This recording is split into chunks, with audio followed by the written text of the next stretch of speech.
all of us saw what happened on Thursday, where he simply could not form coherent answers to many, or some, if you will, of the questions, and appeared to lapse into nonsensical answers at the end. We beat Medicare, for instance.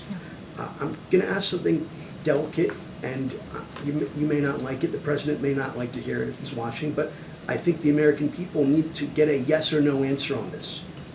Does President Biden, at 81 years old, have Alzheimer's, any form of dementia, or degenerative illness that would cause these sorts of lapses? And it's a yes or no question. And if you don't know, why don't you, as one of his senior staff members, know? I have an answer for you. Are you ready for it? Yes. It's a no. And I hope you're asking the other guy the same exact question. I know you've said a couple times that you want to turn the page. Yeah.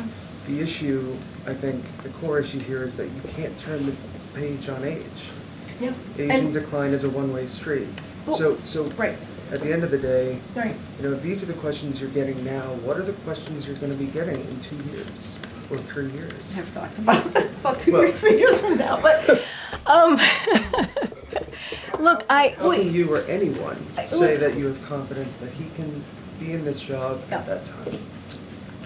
Look, here's what I would say to that. We are not turning the page on age. That's not what we're doing. We understand. We get that, right? The president said, I am not a young man. He said that. We get that. We understand how the American people feel. What we want to continue to do is deliver for the American people. That's what we want to see. That's what the president wants to do. And that's the turning of page. Let's continue on the successes, on the unprecedented successes that this president has had. And on issues that majority of Americans care about, healthcare, economy, those are things that they care about. Democracy, freedom, fighting for the rights for women to make decisions on their bodies. That's what the president wants to continue to that's the turning of the page. But we get it. I'm not taking away from that. I don't want to do that. That is not, I do not want to walk off this podium and that's what you all think. We're not doing that. And the president doesn't want you all to do that. But he can do the job. I just think the question, it's the way we look at our elderly parents and grandparents. It's, you maybe visit them once a year and you see troubling signs because you don't live in the same city perhaps, and the first question that you go to is, I wonder if this is like a one-time thing or if it's something that has been happening for a longer time that we need to deal with. And the second question is, you're going multiple times here. Where are they going to be in a year? Where are they going to be in 2 years? Do we need to put them in a home?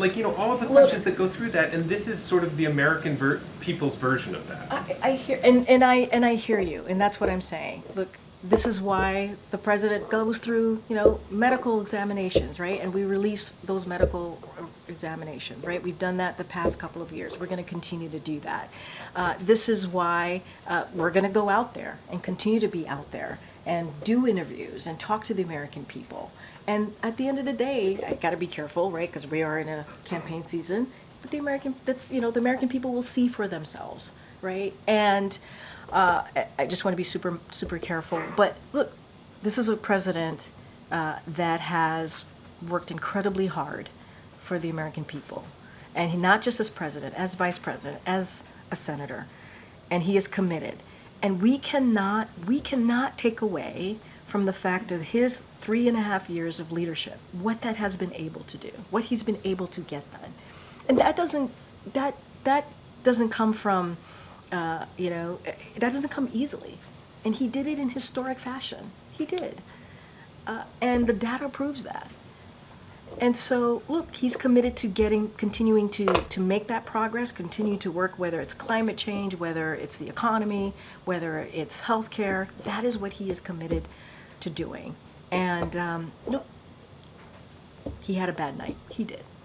And we are admitting that, owning up to that. You heard the president speak to that, and I think that's important for the American people to hear from us and from him as well.